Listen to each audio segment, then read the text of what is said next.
Our topic today is polynomial regression, a type of regression analysis that models relationships between variables which aren't linear.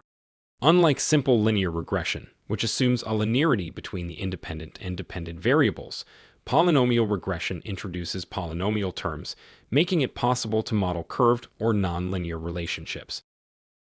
In polynomial regression, the relationship between the dependent variable, denoted as y, and one or more independent variables, denoted as x, is represented by a polynomial equation of a certain degree, denoted as n.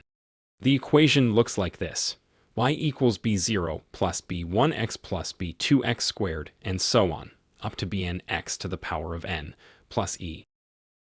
Each term in the equation has a specific meaning. Y is the dependent variable you're trying to predict. X is the independent variable.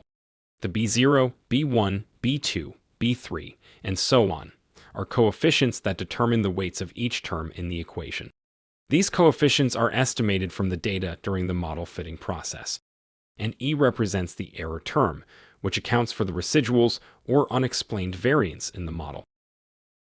The degree n of the polynomial determines how many bends or nonlinearity the model can capture. For instance, n equals 1 corresponds to simple linear regression, n equals 2 represents a quadratic relationship, n equals 3 represents a cubic relationship, and so on. So, when should you use polynomial regression? 1.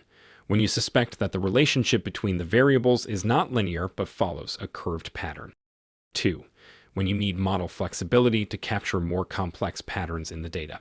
3. For interpolation or estimating values within the range of the observed data points.